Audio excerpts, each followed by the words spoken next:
LinkedIn presents. Welcome to the Human Capital Innovations Podcast.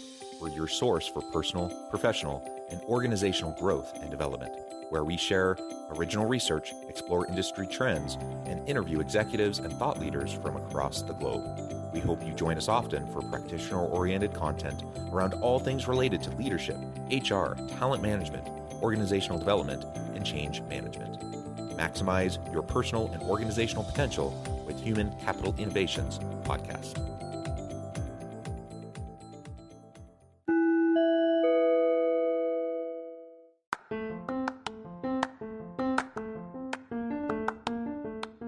Do you enjoy the Human Capital Innovations Podcast? Enjoy ad-free listening by going to the Patreon page, and please consider contributing even at the producer or sponsorship level. And please leave a review. Thank you for your support.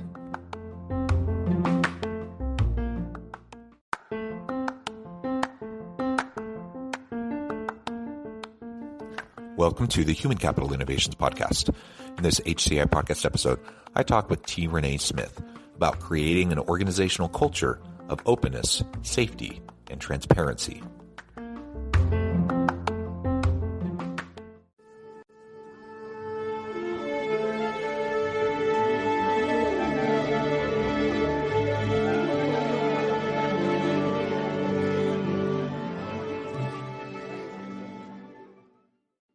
Reneé Smith, welcome to the Human Capital Innovations Podcast.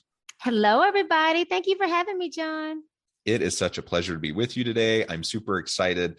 You have a great energy about you, and I know you have tons of wonderful expertise in relation to the topic that we're going to be exploring together. We're going to be talking about creating an organizational culture of openness, safety, and transparency. And as we were talking in the pre-interview, you were saying this is what you do each and every day, all day, every day. It's such an important area, and I'm super excited to really tap into your wisdom and your insights and share that with my listeners. As we get started, I wanted to share Reneé's bio with everybody. Reneé Smith, CEO of iSuccess Consulting, Inc., is known as the business scalability strategist. She is dedicated to empowering 1 million CEOs globally to build a holistic life and business. More than 2 decades ago, Reneé began her first business at the age of 19 on credit with no experience or even a business plan. As a result, she was forced to file bankruptcy, was imprisoned, and had to rebuild both her life and company from scratch. Using these experiences as a guidepost, Reneé translates the tough lessons of her own business failures and successes in her best-selling book, The CEO Life. Reneé has helped raise more than $30 million in capital for small businesses and is a secret weapon behind many successful corporate minority business development programs, including Delta Airlines. And Reneé is a wife and mom to 2 very active boys and a bonus daughter. I love that, including the bonus daughter. How wonderful. I feel like I had her myself. I really do. Yeah, wonderful. Well, what a tremendous background. Anything else you would like to share with listeners by way of your background or personal context before we dive on into the conversation? Well, I just want to say, regardless of what type of CEO you are, whether it is the CEO of your own life, whether it is you being having an entrepreneurial spirit, working for a corporation, or whether you're an executive, what we're talking about today is extremely important. So make it relevant to you and to where you are. Well said. And we really all do have leadership responsibilities. Yes. And sometimes that's just in our personal life. Sometimes that's in our homes, maybe in our neighborhoods, our communities. Sometimes that's in the workplace. Yep. And certainly we have all sorts of leaders that we engage with. And so not only do we need to learn how to be more effective leaders on our own, we need to learn how to engage with other leaders around us. And we need to recognize that just because someone has a title and a position in the hierarchy doesn't mean they're actually a good, effective leader. And just because we may or may, maybe we don't have that title, maybe we don't have that position power within our organization, but that doesn't mean we can't be influential and impactful with those around us. So I'm super excited to explore all of this with you. Now, as I framed out the episode at the outset, we're going to be zooming in and focusing particularly on organizational culture, openness, safety, and transparency. Now, of course, we can dive into other aspects of leadership as it relates to that. But why do you feel like openness, safety, and transparency is so key and foundational as we're trying to develop a a positive, dynamic, healthy organizational culture. And one thing I want to say is because we do a lot of diversity, equity, and inclusion work as well. And one thing that we say that there's a difference between inclusion and belonging. And so everything that you're talking about, creating a very safe, a open, a transparent environment, that goes right along with belonging, where people feel like that they are a part, that they can talk and they can say anything without retaliation. And really all of this leads to increased productivity. It leads to better mental health. And so there's so many benefits of feeling like you belong in the company that you work with. So it's the tangible reasons where it affects bottom line, impact revenue. It is relational, where happier and healthier employees, they get along better. It's creating a better culture. So I think it's so many different roles, or so many different reasons, but people don't understand how you get there.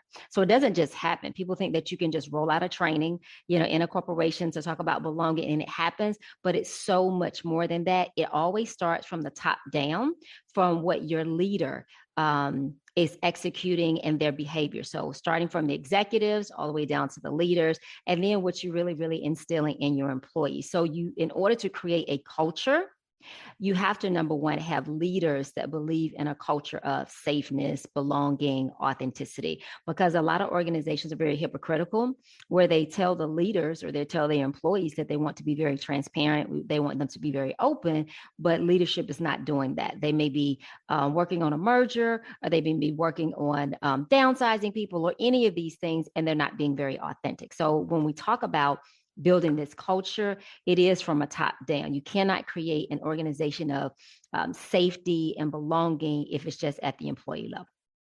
To the extent possible, we try to have top down commitment and buy-in to these sorts of issues, yep. Diversity, equity, inclusion, and belonging, other cultural issues within the organization. But we also want to try to have a bottom up. So like bottom up, yep.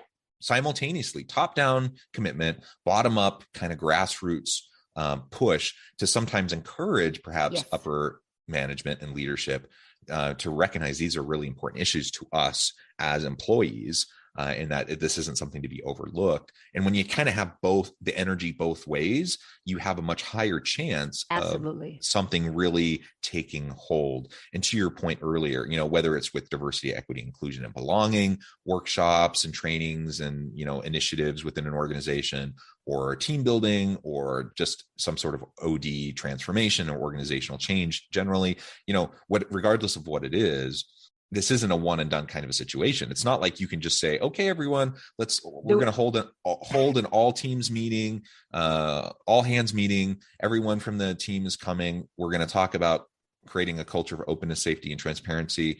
And after this hour-long meeting, we're all going to get it, and boom, we're good.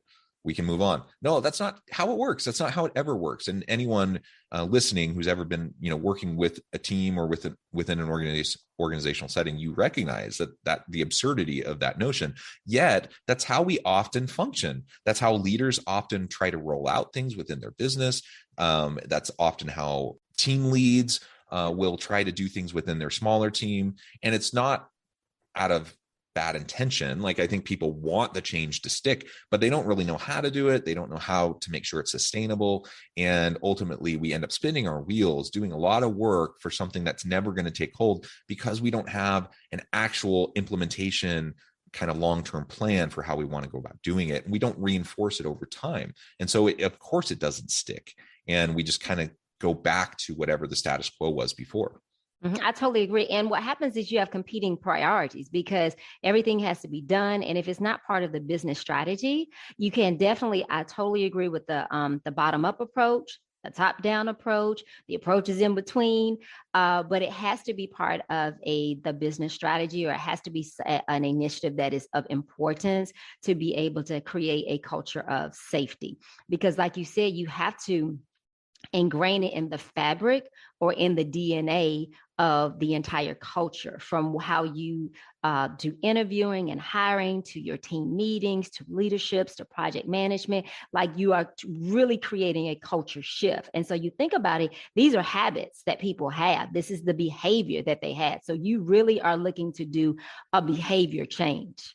And so that takes rolling it out, reinforcing it, giving positive reinforcement when it does work. And then when it doesn't work, doing training and coaching. So it definitely is an all hands on deck effort.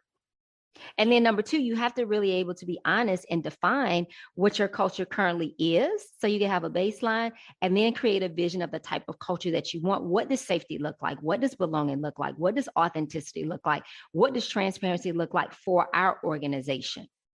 Because what it looks like for one organization, it'll look totally different for another organization. For instance, how Google, how they operate and how their organization is totally different than a Delta airline. So you have to, I think a lot of times people try to take an off-the-shelf approach versus really customizing it to who our leadership is, who are our employees, and really how do we operate and being honest. And so I think sometimes it's hard for corporations to take an honest assessment of where they're missing it with creating a culture of openness, safety, and belonging, and then being able to have the hard conversations of what shifts need to be made. Let's talk a little bit more about really just what we mean by these terms, because I do think that's important. So openness, safety, and transparency, they do go together. Let's take a moment and talk about what each of those mean. And then we'll talk about the how behind, really making sure we can implement this effectively. Okay. So I think with openness, and that really, it increases creativity, it increases innovation. It is being able to have a space where people are open to bring their whole self to work, where they're able to bring their whole experience to, their whole experiences, background, knowledges without judgment. So I think for me, that is the definition of openness. What about you? Yeah, I agree. I think when I think about openness, I want to bring my whole authentic self to the workplace. I don't want to feel like I have to self-censor my experiences, my lived experience, my background, and sometimes that's positive things and sometimes that's hard things and even negative things. And I'm not saying we need to just be a place where everyone dumps all their baggage all the time in the workplace, but we do need to recognize that you can't compartmentalize your personal life and your work life. Like they do bleed into each other. And so we need to have a place where we can be open, where we can share and we can receive the type of support that we need when we're dealing with stuff, whether it's dealing with stuff at work or at home or whatever. And then of course, on the flip side, on the positive side, where we have a chance to share our wins, where we have a chance to share about the cool things that we're doing in our personal time or with our families and those sorts of things. All of that has a place in the workplace. And that's part of openness for me. And it bleeds right into safety, because if you truly have an open environment, it's a safe environment. It's a psychologically safe environment.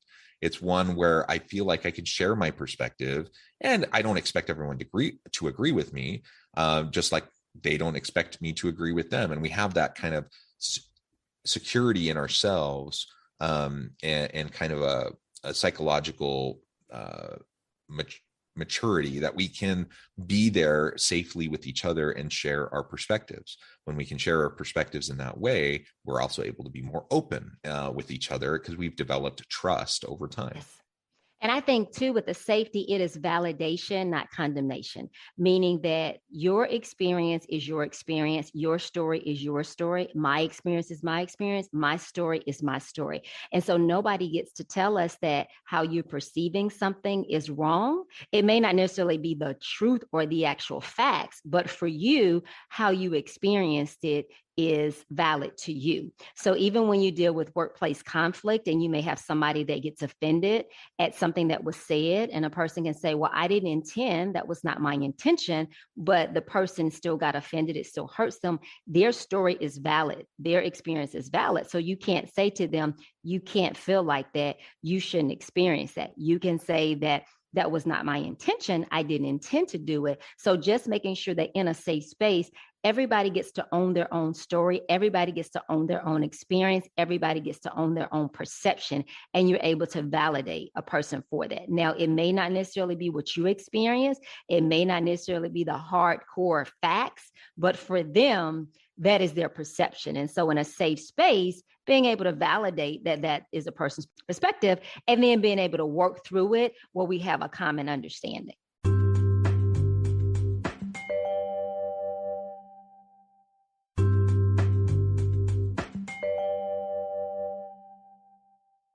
absolutely. And then that bleeds into transparency too. It's so interesting because for a long time, and still even today, many leaders want to control the narrative. They want to control, they want to consolidate power and control through how they disseminate information. And so transparency hasn't always been, a really top corporate value. But more and more today, employees are demanding it. Consumers are demanding it. They want transparency. And we're in the internet age where information is so easily accessed online. People want to know if, as a consumer, that I'm buying products and services from an organization that has a mission that I can get behind, that they're doing things in an ethical way, that they treat their employees well. Consumers want that transparency. Yes. Certainly employees within the organization want and demand that kind of transparency. And when they don't get it, what do they end up doing? Leaving. Most of them get frustrated. They get disengaged, and they either leave, like you said, or they psychologically disconnect. So, and that's even worse, because then they leave mentally or physically. Yeah. If you're there physically, but you've left mentally, that's not great for the team. And so either way, it's not a good situation for organizations. So it blows my mind that we're still having this conversation about the importance of transparency, that we're still trying to convince executives and leaders that they need to be more transparent, open with their people. But it's one we're going to have to keep harping on, because the old school mentality still persists in a lot of organizations. And I think it's just more comfortable to have this sense of security and control that I'm going to dole out information and I'm going to be relevant because I have all the information. But we need to get past that. Mm-hmm. And I also think with transparency too, it has to be transparency without retaliation, because a lot of times you will have leadership where they're wanting to do these listening sessions and they're saying that they want to get feedback. And so then when the employees are thinking that they're in a safe and a trusted environment and they are being transparent, a lot of times that information will come back to bite them. So I think number one, we've got to be very careful and make sure that it's transparency without retaliation, that I truly am in an open, in a safe space, and I'm able to speak my opinion or speak whatever my truth is, and it's not retaliation. And then two, I think oftentimes you may have leadership that is saying, we want you to be transparent, but it's very hypocritical because they're not being transparent. So we can't say, well, we want bottom, halfway, middle to be transparent, but the top, we don't have to be transparent. So it really has to be that we're setting these standards throughout the organization, and we have to define what transparency means and what does it look like for our organization. Because oftentimes when leadership is transparent, that opens them up to be able to have questions, to be able to get feedback, to be able to hear maybe people having different opinions about their policy. So leaders have to able to be inclusive leaders and be able to have their ideas challenged and not really take this authoritarian type of mentality of absolutely what I say goes, and you execute it, and then they're wondering midstream of a project being executed why it's not working or why it doesn't have the buy-in. So I think you've got to start, if you're looking at an inclusive organization that's open and authentic, you have to really look at being able to get engagement and buy-in from all levels. Yeah, absolutely.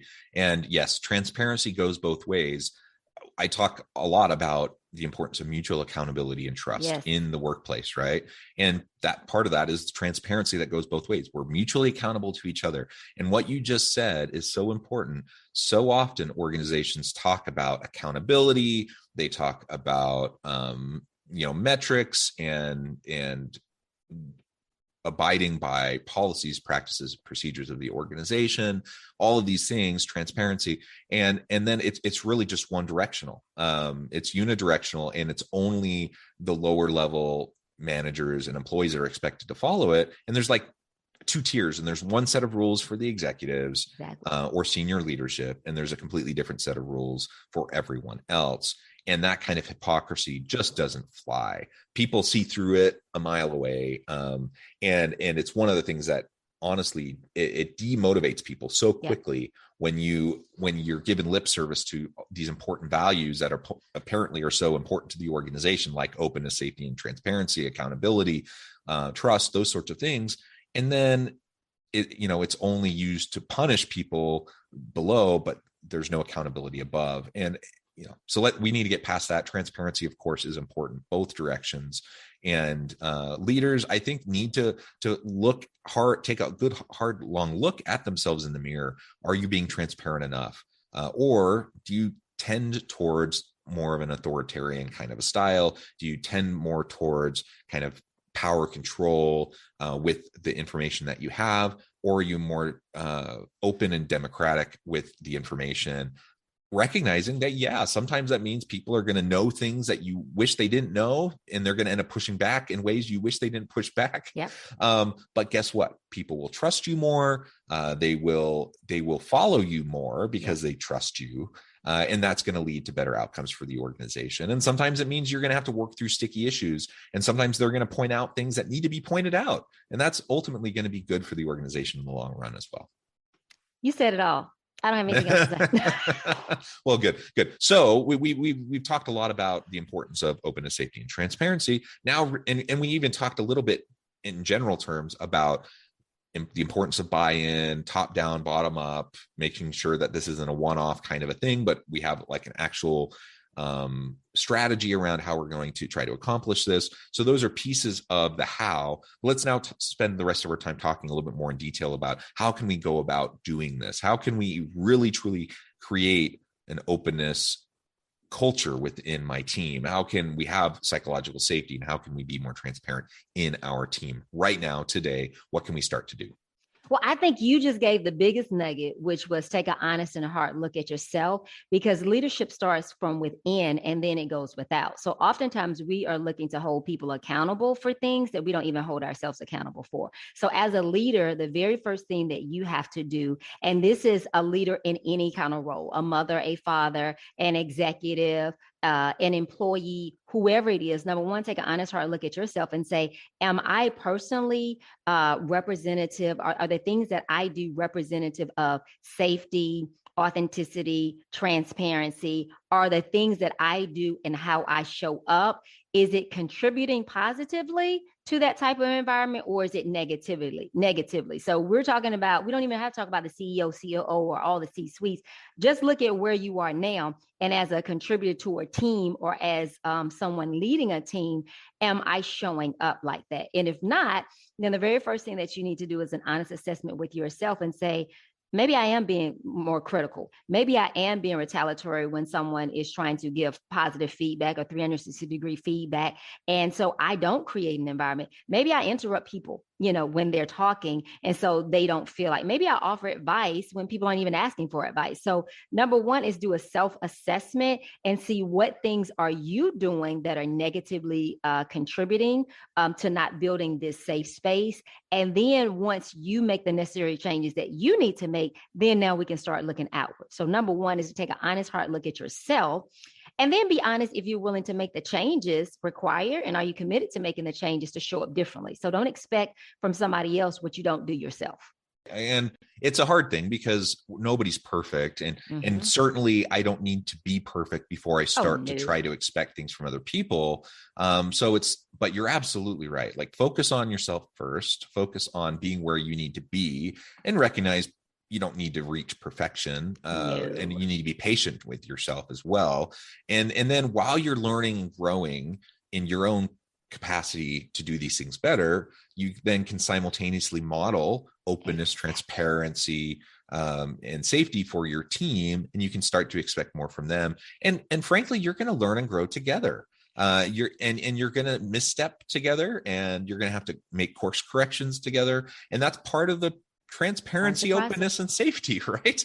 It's part of modeling that the whole culture that you want is recognizing we don't have to have it all figured out. We don't need to be perfect at this, but we do need to make a real conscious, sustainable effort towards it. And that means we're going to take sometimes 2 steps forward, 1 step back, and then we're going to debrief and we're going to talk about it and what happened, and what can we do to be better next time. And as long as we're open to that and having those conversations and looking, critically at ourselves and being self-reflective in that way, then, I think that's the biggest part of the battle. Because most people, most teams, most organizations aren't secure enough and self-confident enough to be able to go through that kind of an exercise. They're too concerned about looking dumb, looking bad, being vulnerable and having that taken advantage of and being retaliated against in some way. And so we just need to start the process and then model it. And then think, like you said, if you're a leader and you say to your team, hey guys, I've done some self-reflection and I've really noticed some areas in, my life that where I may not be creating the most safe space. So these are some of the things that I'm going to work on. How about you guys tell me other areas and ways in which that I can do things to create this space? So now when you do that, and you open and hear the feedback versus, I can't believe you said that about me. I don't do that. Like for you to be able to self-reflect, then open it up for feedback, then now you can say, would you guys be open to go on this journey with me for us to be able to create this together? So how about we all do self-reflection? Let's all figure out how to hold accountability. So now that we're together, we're apart, and it's not me over here telling you what it is to do. So the leader is very important for you to do some self-reflection first, just like you said, and then bring your team along and you guys are doing it together. I love it. Reneé, this has just been a fascinating conversation. So much fun. I know at the time I'm going to have to let you go here in a minute, but we've just scratched the surface. There's so much more we could say, and you're welcome back anytime and we can continue the conversation. But before we close for today, I wanted to give you a chance to share with listeners how they can get connected with you, find out more about your work, and then give us a final word on the topic for today. Okay. So guys, you guys can reach me on all social media platforms at iSuccess Consult. ISUCCESS Consult, CONSULT, and my website is isuccessconsulting.com.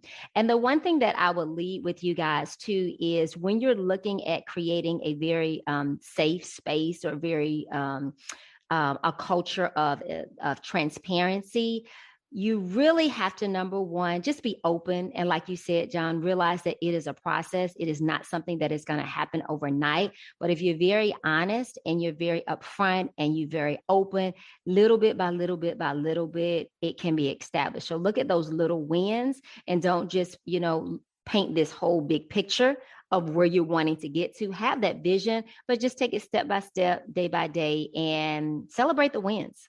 Absolutely. Celebrate the wins. Always super important. Thank you, Reneé. It's been a real pleasure. I encourage listeners to reach out, get connected, find out more about what she can do for you. Check out her book.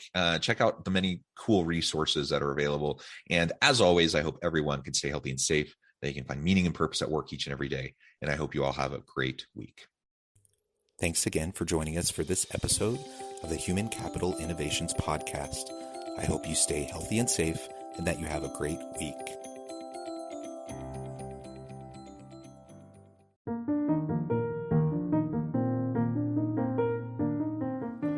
Check out our new weekly LinkedIn newsletter, Alchemizing Human Capital, exploring industry trends via original research and interviews with executives and thought leaders from across the globe.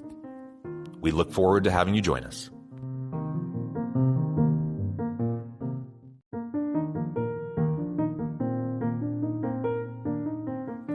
Check out our new weekly LinkedIn newsletter, Alchemizing Human Capital, exploring industry trends via original research and interviews with executives and thought leaders from across the globe.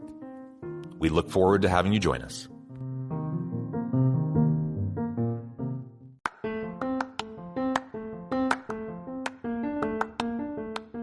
Do you enjoy the Human Capital Innovations Podcast? Enjoy ad-free listening by going to the Patreon page, and please consider contributing even at the producer or sponsorship level. And please leave a review. Thank you for your support.